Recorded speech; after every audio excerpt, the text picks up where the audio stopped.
A warm welcome to all our viewers to our series Natural Medicine.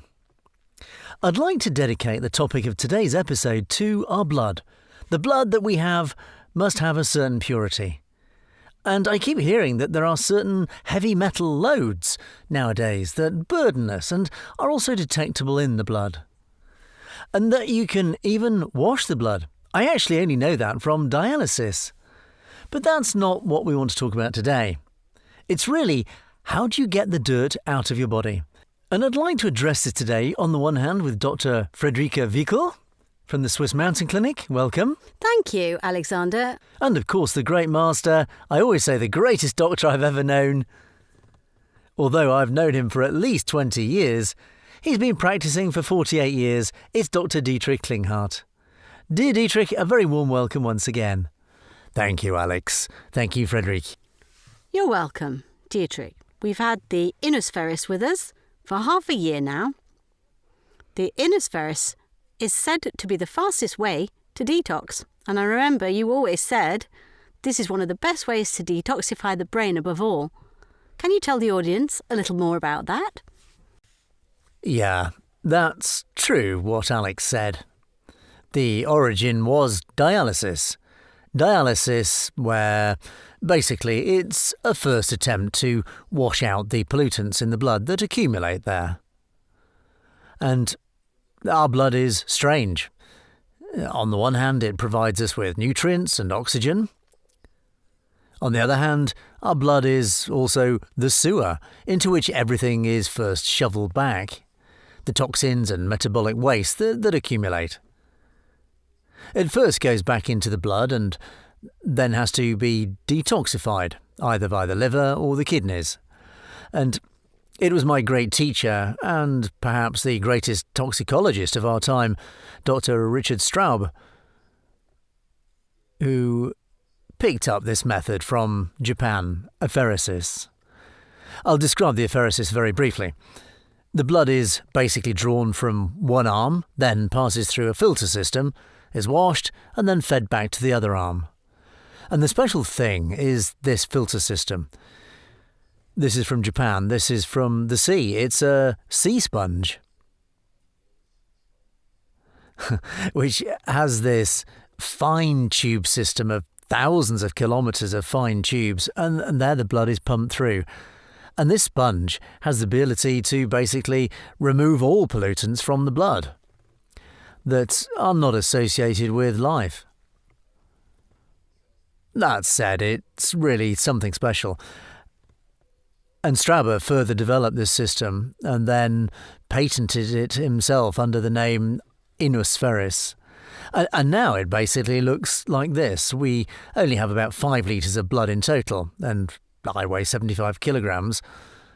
And these 5 litres of blood are now being washed. They're being swept completely clean in this system. That takes about 2 hours, 2.5 hours, that you're connected with the device. And there's also a collection bag, which is also quite scary. What you see in there, what's filtered out there, and what can then be examined afterwards. And this investigation afterwards shows that we are full of petrochemicals, stuff from farming. Everything that's sprayed there, and of course heavy metals, but also inflammatory factors, cytokines that shouldn't be there, and ultimately viruses and bacteria, which are filtered out. And now, if you clean up those 5 litres of blood, then there are still the other 72.5 kilograms. And then the other part is still there and still toxic.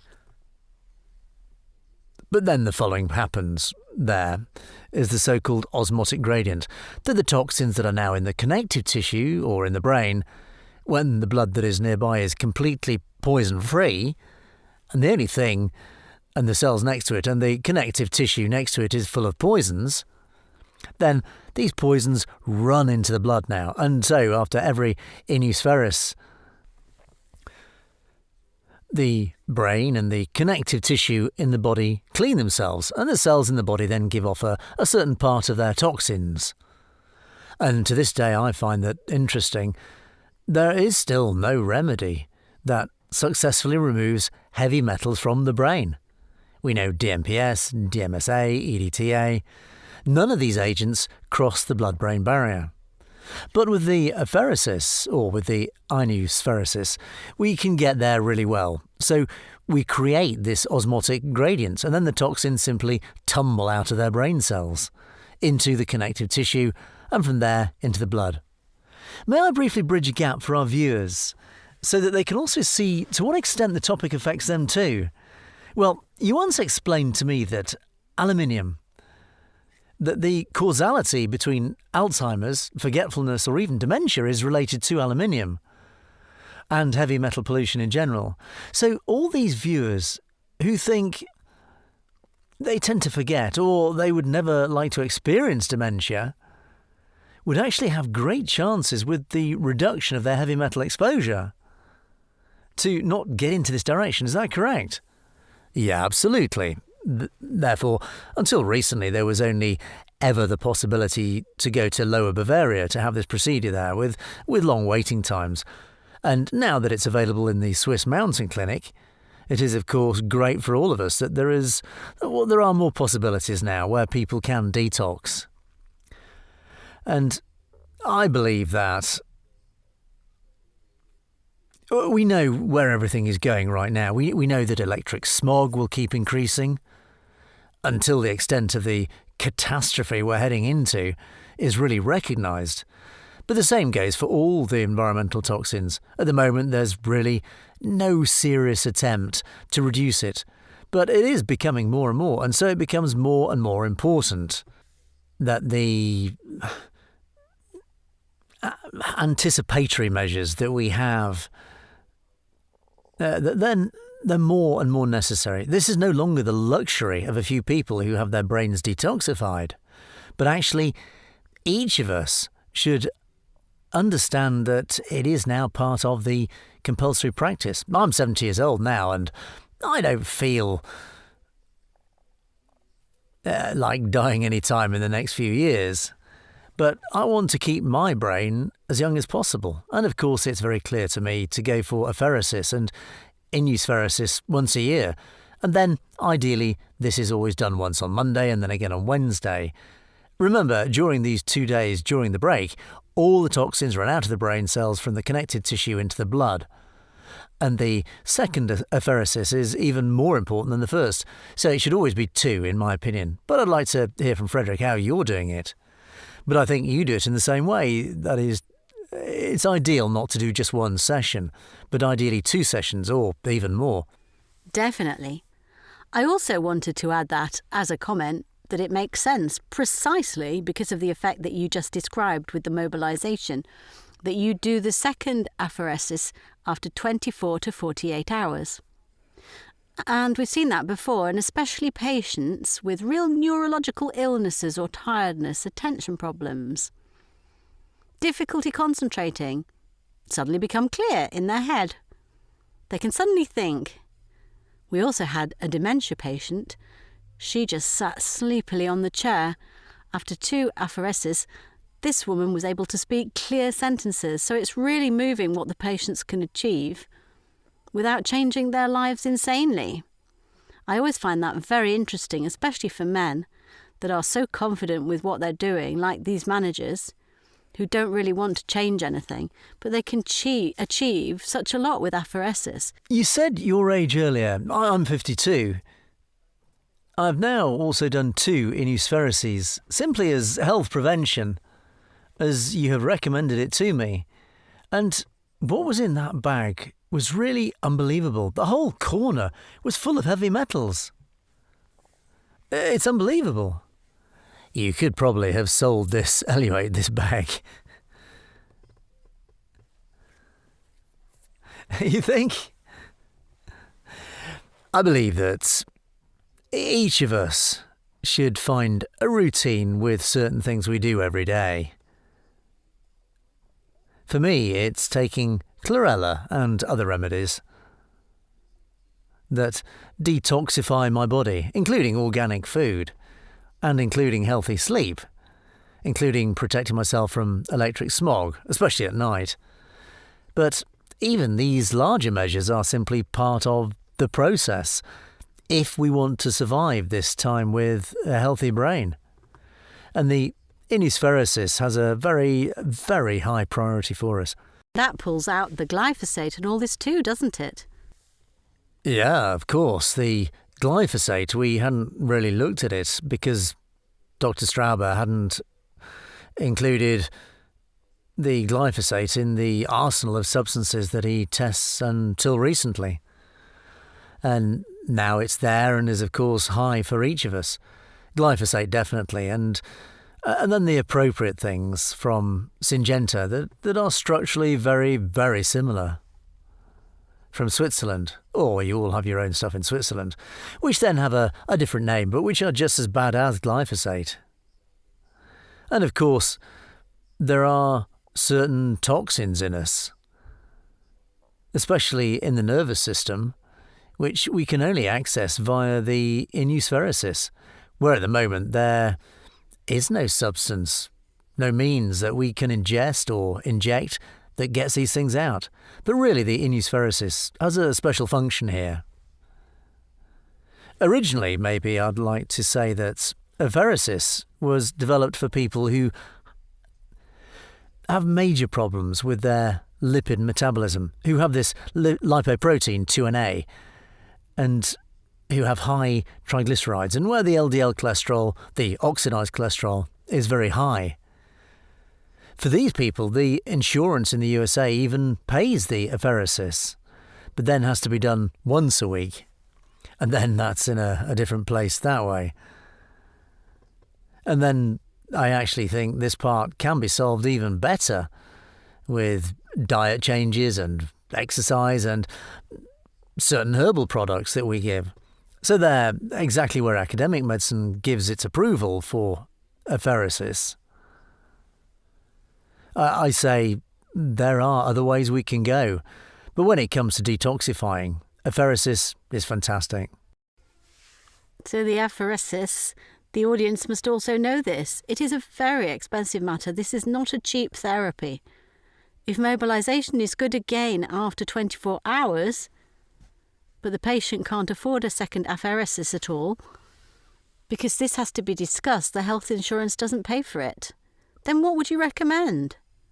Because the toxins are mobilised. So, if patients really understand how much they are getting for the price that they pay, then for most people it's worth it to have the second apheresis. Now, of course, I know from my own experience that often one apheresis is great, but two is great to the power of two. That's not great plus great, but great to the power of two. The profit then goes up exponentially. And most of the time, when people know what future they'll get from it in the end, that is, so to speak, the price we pay for a better future. If people really get it, then apheresis is actually not expensive. And would you plead for 2 apherises every time the patient comes? Or do you then say the follow-up aphereses only once? I can't answer that like that.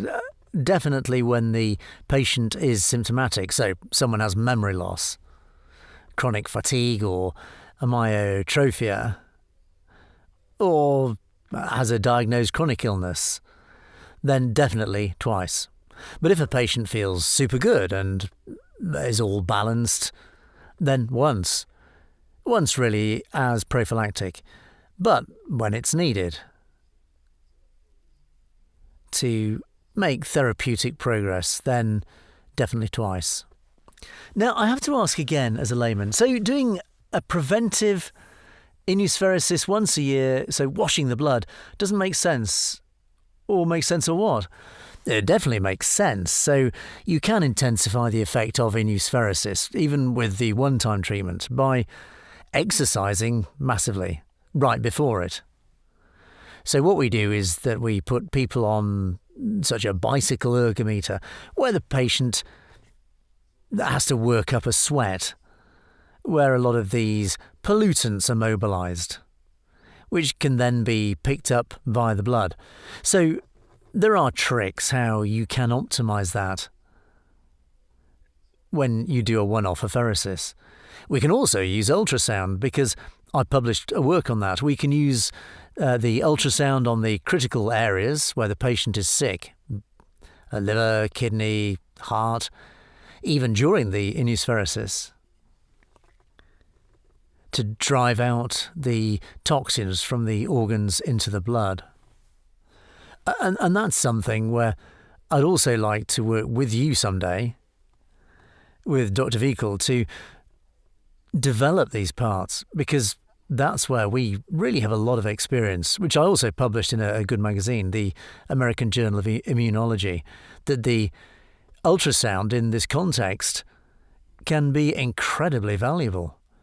That patients can have exactly the same INUSpheresis, but we use basically windows in the head where you can use ultrasound on the whole brain. And of course, there are ways in which we can use the ultrasound on the heart and the lungs and the kidneys or other areas. If the patient has prostate problems, we do it on the prostate. And then set the toxins in motion that come out more during this apheresis, even if it's only done once. An ultrasound doesn't hurt, doesn't cost anything extra, and there's a fantastic way. So there are many options. Apheresis is still young. It's a fantastic technique, what the technique itself already does. And now additionally to build or install things around it that reinforce the whole thing. So we use this vibration plate in the past for apheresis, that people will sit on such a vibrating plate while they're receiving this infusion. There are still many ways to optimise it, but at the moment it's already fantastic as a method, and as a single method with certainty, one of the most effective and powerful medical healing methods. I once had a doctor here who told me something. I'd like you to verify it right away. He once told me that we could compensate for the daily toxins we get with a certain intake of microalgae. Well, I'm actually the pioneer when it comes to that. We mainly use the algae chlorella. This is a freshwater alga, but we also use brown algae from the sea. Algae have two parts. Algae have membranes that can bind large amounts of toxins. So when they go through the intestines, they extract from our intestinal bacteria and from the intestinal wall, and also from the blood, these poison parts out through the intestinal wall, which are then removed along the way. And then another part of the algae is the parts that get absorbed. There's alpha lipoic acid, there's glutathione in it, there's methyl vitamin B12 in it, and substances that we need to stimulate the detoxification enzymes that we have in the cells intracellularly. That said, algae are great, but algae can't do everything, and every alga is a bit different in what it binds and what it does not bind. And ultimately, today, for every 10 poisons or poison parts that we ingest, it's about how do we get to detoxify one. As soon as we get this ratio right, we get a little bit healthier every day. But if we detoxify only 9 for every 10 poison parts we ingest, we get sicker every day. And maintaining this ratio is becoming more and more difficult. And that's why systems such as apheresis, INUSpheresis, are fantastic for simply discharging a huge part to get the ratio right again. I'm impressed. Do you have another question? No. For me, it really is one of the strongest detox procedures we have. And you say you do it once a year, but you are not sitting at the source. I do it 3 times a year and I'm 35, so it's important to me to practice prevention today. Even if I have a healthy lifestyle, that's what I wanted to add. Yeah, then do you have another wish, dear Dietrich? No, I just want to say that I've known INUSpheresis for almost 10 years and send my people there regularly. And it's fantastic as an add-on method. The method can also be used for very, very serious diseases, but then it has to be done more often, even up to once a week, twice a week. In Parkinson's disease, we have had cases where the patient then moved nearby to Lower Bavaria, in that case, and then had the INUSpheresis once a week or even twice a week for 3-4 months, and then the big breakthrough came when the disease suddenly disappeared. Similar to the ALS disease, where today almost every patient dies from it. We've seen the first great successes when that's done intensively.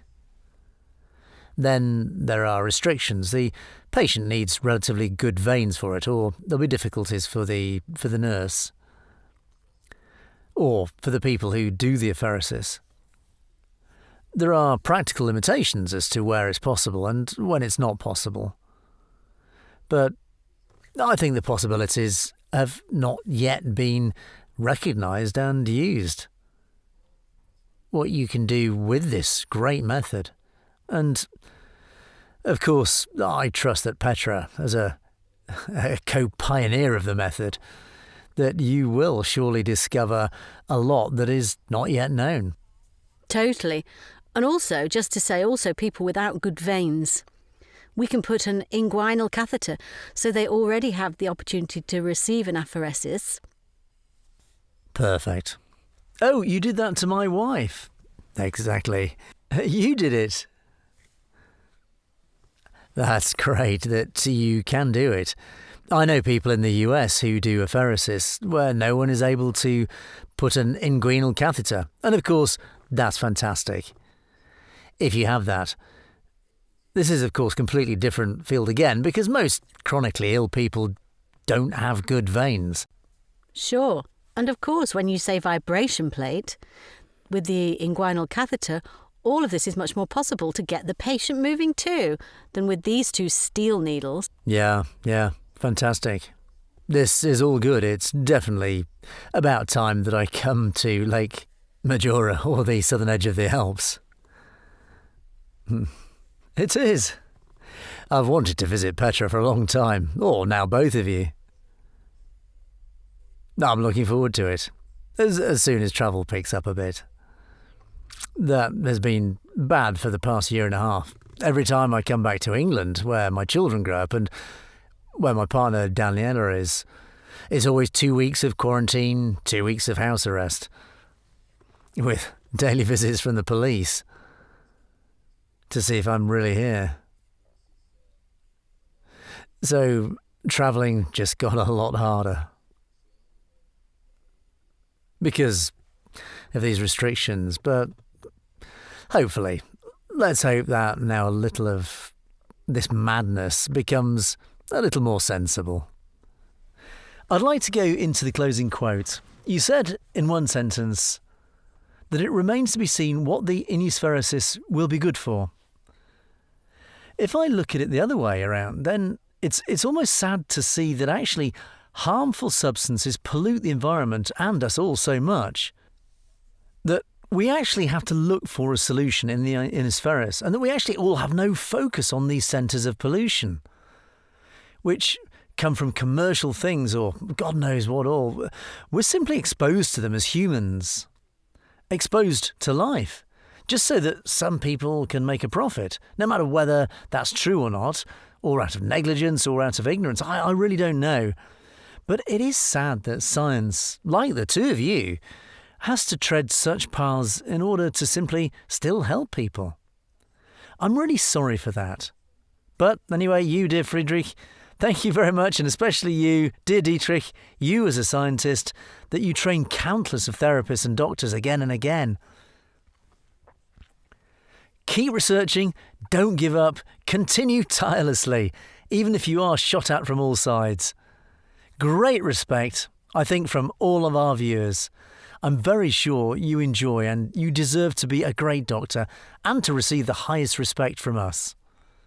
Dear Dietrich, I wish you all the best for the future, with all my heart. And I hope you can enjoy these INUSpheresis in Switzerland.